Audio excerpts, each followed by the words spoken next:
Welcome to Figure Eight, where we feature inspiring stories of women entrepreneurs who have grown their businesses to 7 and 8 figures revenue. If you're in the mix of growing a bigger business, these stories are for you. Join us as we explore where the tough spots are, how to overcome them, and how to prepare yourself for the next portion of the climb. I'm your host, Julie Ellis. I'm an author, entrepreneur, and a growth and leadership coach who co-founded, grew, and exited an 8-figure business. This led me to exploring why some women achieve great things. And that led to my book, Big Gorgeous Goals. Let's explore the systems, processes, and people that help us grow our businesses to new heights. If you're interested in growing your business, this podcast will help. Now, let's get going. Hello, and welcome to this episode of Figure Eight. Today, I'm talking with Erika MacKay. And Erika is a workspace wellness expert and an advocate for spaces that help us feel and perform at our best.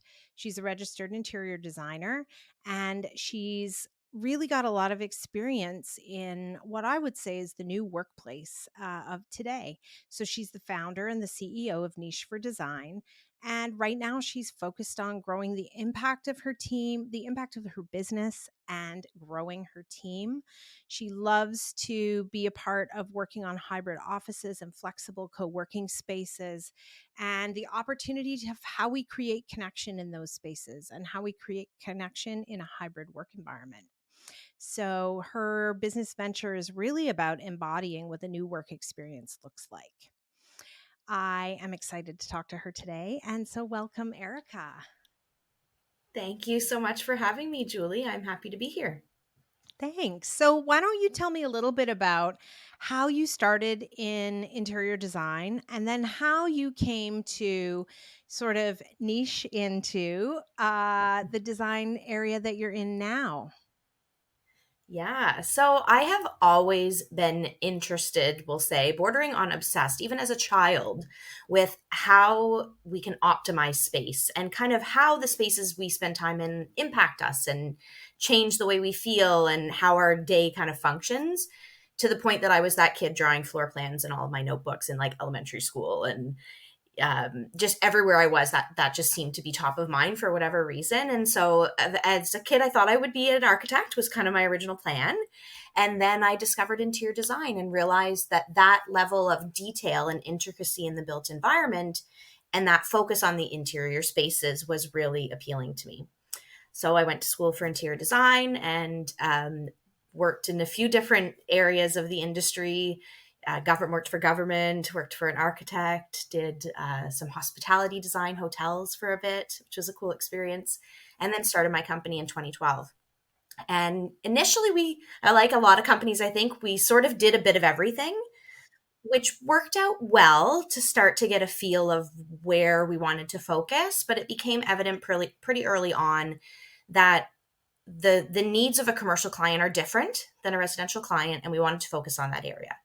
That, coupled with some of my kind of family business experience in the office furniture world, kept pulling me back into workspace design. And workspaces, it's an area we spend, whether they're home or in a traditional office, it's a space that we spend a lot of time in typically. And it's a time in our lives where we're trying to really function optimally. And so I started to discover that there's a lot of ways that we can really intentionally impact through design the way that our spaces support us, to help us be more productive, to help us be healthier, and to help us really just excel more in the work that we're trying to do. So that's kind of been the path that's taken us to this niche of specifically commercial design and workspace wellness. And there's actually a really well-established building standard called the Wellbeing standard that some of your listeners may have heard of. It was developed by a kind of aligned group to LEED, which is a sustainability standard, but it focuses on human health. It was established in 2016. I discovered it in 2018, and we were already kind of talking about this as being the way that we approach design. And so it just aligned so perfectly. And that has really, really been a lens that we've been continuing to develop and build into the way we approach projects. So that's something I'm really passionate about. It makes a lot of sense for me. And Well gave us like the science behind it and all of that information, which is cool. Well, and it's so interesting because I think back to, when you went through when I started working and coming in through the first part of the 2000s, and there was a lot of talk about ergonomics and how your desk was Yeah. set up, and for the health of your physical body. But what you're talking about really encompasses a lot more than that. Yes, ergonomics is part of it for sure. And we had so many conversations through the pandemic, especially about that. So many people just kind of went home and sat at their dining room table Or for in 8 their hours a day bed or or on their more. couch or Yes, yeah. even worse. Yeah. Okay, for a short period of time, sometimes I like a change of scenery too, but it is not positive in terms of impact on our bodies to be doing that on a regular basis. So yeah, ergonomics is important, but there are a lot of other aspects. So thing like lighting, for example, and access to natural light is one of the big ones. Um, Also looking at the purpose of the space and the layout of the space in terms of distractions. So being very intentional about how we're zoning things so that we don't have acoustical distractions or visual distractions to be dealing with. We've had a lot of instances where it's just things people don't think about. Who's walking by you when you're trying to focus, and kind of coming into your peripheral vision and pulling your mind away from Mhm. things. Well, and I'm laughing as you say that because I sit facing out the window to the street in front of my house. So I see all my neighbors walking by with their dogs and all the things. And yes, I do have blinds and I do make use of them because it does get distracting for sure. Yeah, it's good that you can see outside. That's really, there are some real significant values there. Even from a stress management standpoint, there's research to suggest if we can view nature and be able to look up and see like out into the distance into nature can be really beneficial. But yes, sometimes you need to be able to pull the blind Yep. and do the focus. Yeah. Oh, that's so interesting. And it feels so, I mean, it's funny to sit here in 2024 and think about how timely your vision was when you really started to go down the road and get well certified and all of those things, because I think the office environment is changing really quickly right now. It is for sure. And there was a moment through the pandemic where it was really heavily focused on safety for good reason. And so Well actually followed along with that with a lot of strategies around, germ mitigation and air quality monitoring. And that's still a big part of Well and some of what we talk to with our clients. But it's the office, the purpose of the office has just changed so much. This was starting a bit before the pandemic, but we've expedited it significantly over the last 4 years for sure. And it's just really that understanding that we don't need an office space for the tools anymore. We all have computers at home. We don't need access to the file cabinet or the photocopier. It's not about that anymore. It's about connection. That's really the point. And that's super valuable. And I think we're really just scientifically speaking, we're really just starting to understand the full breadth of that impact and how it can impact an organization at a really core level. And so companies are starting to look at like, what does that really mean? Because it's not a one size fits all situation, really. What does it mean for us? And even I find it really interesting. I've been reading a lot about companies who are fully remote. And yeah, and that can be a really wonderful thing from a staffing standpoint, access to talent pool. There's lots of advantages to that. But some of the more successful ones have actually realized that there's so much value for their team to have some in-person interaction. That doesn't mean they need to go into an office every day necessarily or any of that. But they've gotten to the point where they've figured out, and it usually seems to mimic the 80-20 rule, the Pareto principle, if you're familiar with that. Around 20% of the time, they try to be in person for something. Right. So by in person, do you mean like opening a video call link where they all join, or no, actually physically in person? Yeah. So even a lot of these companies are flying in their team members from all over the world to do like a 1 week, a quarter co-working week, or sometimes it's more like team building. It can be a mix of things depending on what kind of work they're doing and how collaborative it inherently is. But they're finding that has, having your team be connected it helps with retention is the really obvious one. And it really impacts the way that they care for your clients because they're kind of everyone's sort of working more in line with each other. So yeah, it's really interesting. And I have read about trust building among Yes. teams is increased in person over Yeah, and I'm virtual. I'm a huge fan of hybrid. I mean, I'm working home right now. We work hybrid. Um, Yes. yeah, yeah. Same. I don't believe we ever need to go back just because connection is good to be in the office 5 days a week necessarily. There's some companies where maybe that makes sense, sure. But I think in a lot of cases, it's really taking the opportunity to rethink. Okay, we have all this space. Probably you don't need as much, first of all. So let's optimize it. Look at it through the lens of maybe quality over quantity and also intentionality around what should my team be doing here that is valuable. If they're all just sitting in their own cubicle not interacting with each other, that's not really utilizing what needs to happen in person. So how do you make what needs to happen facilitated? Yeah, and that's where I think, like I've worked in offices that Mhm. are all cubicles and everybody's, in their little square. I have worked in an office that was entirely open and had no walls, which was not a good setup for me. I could not focus in that environment. Too much too much visual stimulation as well as noise for me. And so it is that interesting part though. Now I think about offices being, they're not all one or all the other, are they? They have co-work space, they have private space, they have quiet time space, they have collision areas, and all of the different sort of parts of how we Yeah, work. exactly. And it is a different solution from company to company, depending on how their team operates and what they're going to be doing in office. But at the end of the day, it's a mix of all of these different things. In some area, it might make sense to have some open areas so people can kind of collaborate. There's a reason that people choose sometimes to go work in a coffee shop. Sometimes that energy is good, especially if you're extroverted. But other times we need to be able to hop on a Zoom call in a quiet, non-distracted area. And so ideally, if that's the variety of tasks that are happening in your space, you want to have a space that supports that in a meaningful way. And yeah, yeah. So it's pretty interesting. Yeah. And what's it been like? So, I mean, you started the business in 2012, and in 2018 you kind of continued to sort of refine that focus. But Mhm. what has it been like growing the business to this point? Yeah. Well, it's been, as with any entrepreneur for sure, a roller coaster of sorts. But I kind of love that. As much as I'm a planner and I like to have the certainty of what's happening next and all of that, it is kind of the strategy and the excitement behind those pivots that makes it interesting. So yeah, and I've built up a really amazing team. The first hire I made was sort of two hires at once, a designer, another designer, and an outsourced bookkeeping and payroll person.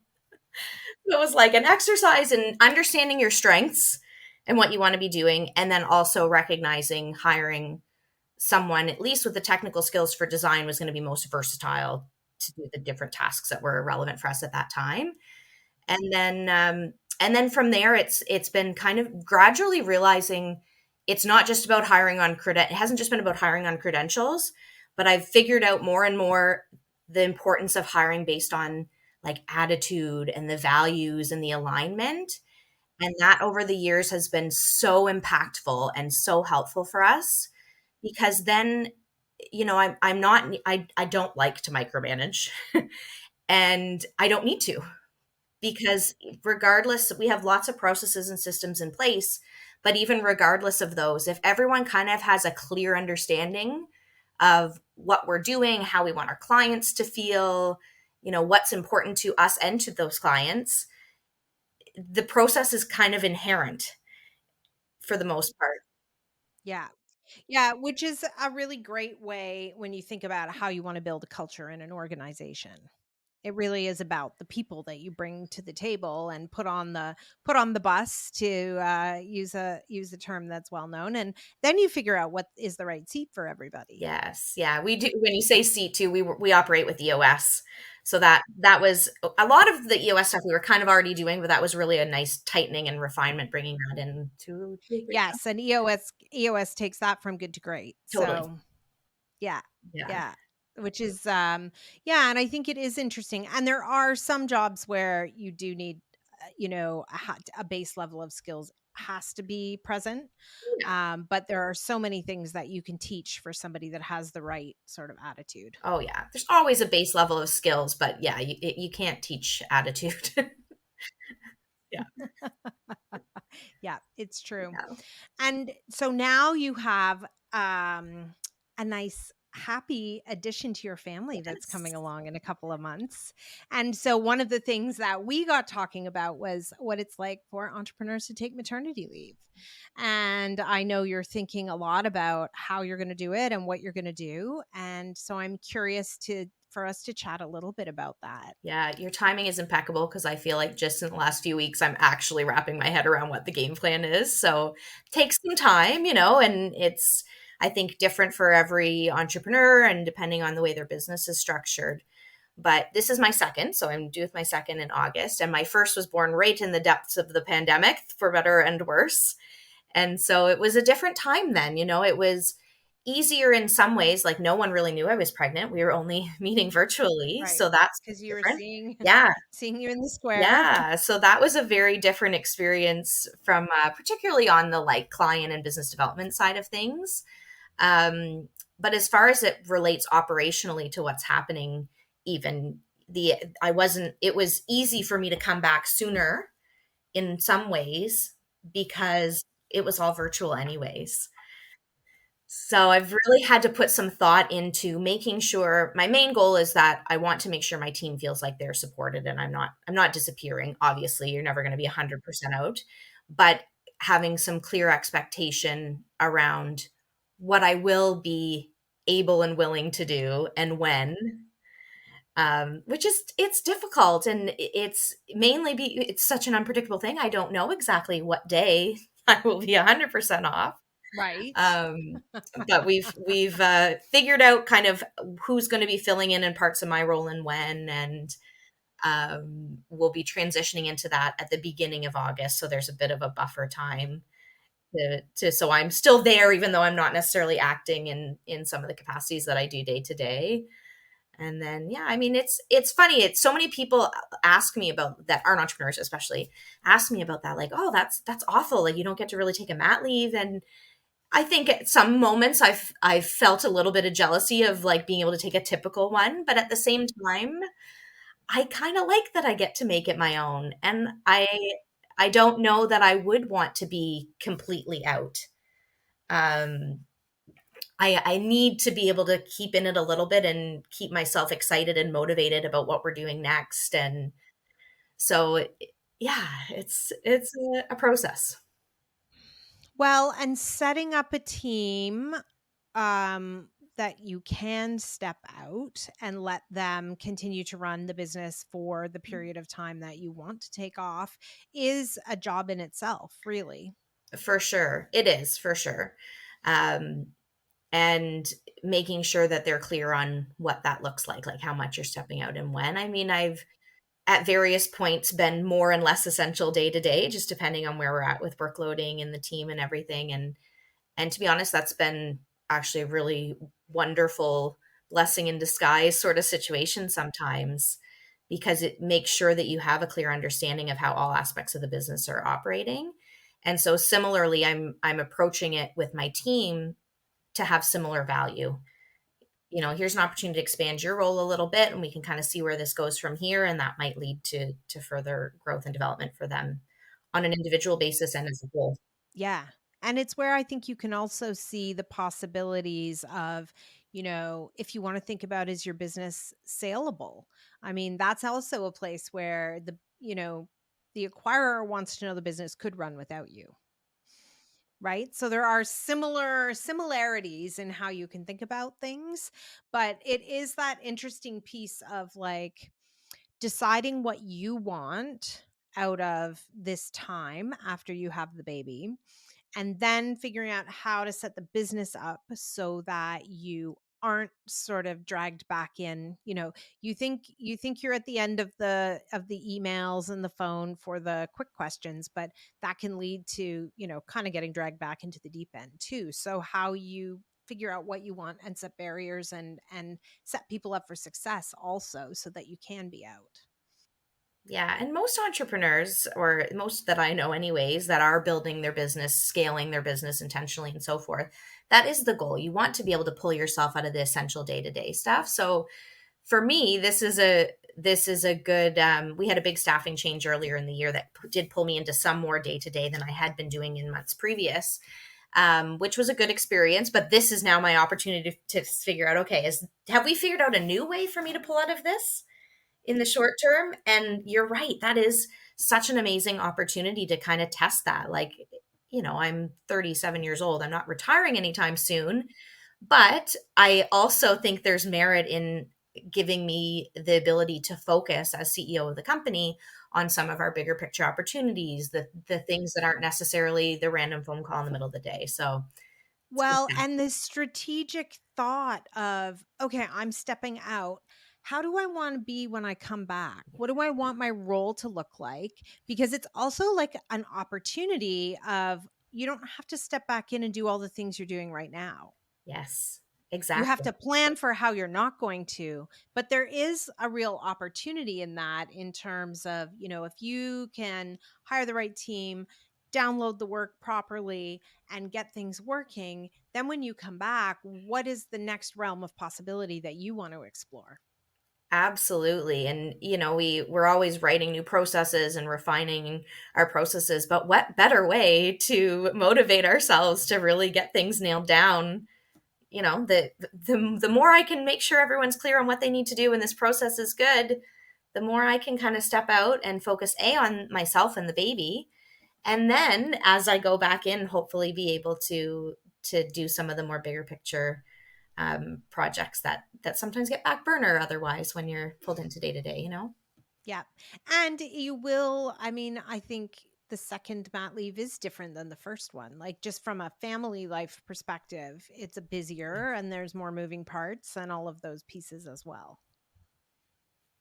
Yes, it is. And we're still working out the intricacies of it, but I'm also very lucky in that we're not a two entrepreneur family, which sometimes is probably a cool thing also. But my husband is able to take some paternity leave too. And I'm so grateful that we live in a time and a place where that is not only possible, but acceptable. Like most of the men on his team have also taken some level of leave when their family's grown. And I think that's just such an amazing opportunity to have. It's really a once in a lifetime, or maybe a couple times in a lifetime opportunity. So and kind of a new phenomenon, even here. No, I think that's really interesting. So let's talk a little bit more about sort of like workplace design and the link to health and well-being and how you are really working to make a difference for that. Yeah, that's probably one of our, I wouldn't say challenges, but one of our biggest focuses right now is how do we really continue to align our brand and our presence, but for the purpose of getting that messaging out and that awareness out to people that you can really make a difference in your own individual work life and health by paying attention to the spaces you spend time in. And then also helping leaders, business leaders, understand how that can really be a tool for them to help elevate their team, right? You hear so much about corporate wellness lately in general, and that's a really broad category. And I think it's wonderful that's becoming more of a prevalent priority for companies to really consider how the well-being of their team impacts their business in general and is a worthwhile initiative to put some effort into. And so I think being able our focus and our thinking moving forward is how do we really fit the space into that conversation in a way that makes sense to people outside of our industry. It's easy for us to understand that, but it's something I find people really don't think about until you start talking and having the conversations. Right, because they just take for granted the space is what it is. Do they not think about how Yeah. they can shape it? Why do you think it is that they haven't kind of considered it? I think there's a few reasons. I think business leaders are, for lack of a better word, busy sometimes. There's just a lot of competing priorities. And as much as I know that the space can support a lot of those priorities, like if there's a financial element of it, of course, there's your retention and your HR element and the productivity of your team and your brand, like all of that kind of intersects. And so I think it's just too low on the list sometimes until it has to be addressed. And so it's very common for us to be brought in on a project when someone's moving or renovating. That's fairly obvious that someone would think to maybe reach out to someone like ourselves. But at the same time, there's also unfortunately a bit of I'll say a misconception or a stereotype in our industry that we bring in a designer and they're just going to they'll make a beautiful space, but they're going to make it complicated and expensive and all of this stuff. And that may be true in certain cases, I suppose, but that is very different than our approach and always has been very different from our approach. We really pride ourselves on being more like, yes, of course, you want the space to be beautiful. And that in and of itself does have an impact, right? We feel good when we walk into a space that's beautiful, but beauty's subjective. So that's a pretty broad goal. And so really looking at, beyond that, beauty is a function to an extent, but beyond that, how do we really create a space that's going to support a business in a meaningful way and is really going to provide something for their team that is beyond what they maybe are thinking is possible. And yeah, there's most people are probably still kind of caught in that. Okay, we need X square feet per person, or how many desks can I fit in here? And so I think there's a long way to go from an education standpoint on really broadening that understanding that, yeah, you probably do need a space. It's very likely that it's the ideal scenario is not for what you're thinking. And so doing that deep dive and that's kind of where we come in. We facilitate that a lot through feasibility studies and needs analysis projects to kind of help a company figure out what do we really need here? What does it Yeah. look like? Yeah, and it's almost like then the number of desks, the number of people, meeting space, like those are more almost like the table stakes of the design. And then it's like, what are the things that actually make the space well and beautiful and vibrant and all of those things, whatever that means to. But those are the things that they never thought about. It was really all the dry number, cut and dried pieces before that were the all that was thought about, you know? Yeah. Yeah, and I think a lot there's some um, awareness to be had to eat for a lot of companies to even be open to that. Some are more than others, especially when you start with the realization that you probably could work with less space and less cost, or at least spending the cost in a more like spending the investment in a more intentional way on things your team actually cares about, not more Yes. cubicles. So part of your education process then is sort of teaching people that like what you're doing is not icing on the cake, it's actually the cake. It's actually the most important Yeah. thing that they need to be thinking about is that space and the wellness aspect of it. Yeah. Yeah, that's a good way to put it. I like that, Julie. Yeah, well, just thinking that I think a lot of people probably thought that was the extra, right? Like Absolutely. that's been but really now in today's environment, it's actually the most important thing. Yeah, for sure. And that the variety of what that means is a big part of why I think it can feel overwhelming to get into. And that's really where we can provide value. But there's lots of solutions, like even co-working. I think this is a big part of why co-working is gaining prevalence in some industries in particular, because it gives people the some option. You're not committing to a 10,000 square foot lease for 10 plus years. You have some flexibility to grow. It's not co-working is not just for startups anymore. And so I think there's a lot of opportunity for companies to look at alternate arrangements such as co-working or offices that maybe don't look like offices, if that makes sense. And thinking about how can space support your operations and kind of wipe the slate. Pretend offices didn't exist. What is it that you need? Call it whatever you want, but yeah, Right. Which is that like interesting thing for people to wrap their minds around, right? Because offices are just, I mean, it's a function of how space has worked for decades. exactly. Yeah. Mhm. Mhm. I think it's a really interesting place, a little intersection to be at right now in terms of how quickly things have changed, and what the future looks like is different. And as somebody who works from home and is also an extrovert, like co-working and coffee shops, and like those are all ways that I get out of the house. And so I think for companies, though, to create inviting spaces is what will get their workers to want to be coming into the office, and that the human connection and the collisions that happen and all of the things that are there. Absolutely. And there's a programming piece to that too, which is one of the things I love about Well. There's actually a large HR and operations component to the Well building standard for exactly that reason. It's kind of getting everybody at the table, making sure we understand high level what's needed and are able to accommodate that. Hmm. Yeah. And so, what's next for Niche for Design? What's next for you? How do you see the business in the future? Yeah, for sure. So, in a roundabout way, I'm excited that having this baby coming in August is pulling me out of the day to day in a forced manner, but that I'm hoping will bring me back to working on some of our bigger picture projects. We've talked a lot about we're working on a project to open kind of an experience space to help people understand more of what is possible in the office, because a barrier we often see, similar to what you and I have talked about, is that it's hard to even imagine what else is possible because we only know what we've seen for offices. So we're hoping to look into that project as an alignment to the brand, and then just generally being able to be more visible and get the word out there about the opportunity really that exists for companies to kind of look at wellness, look at space as part of their wellness approach.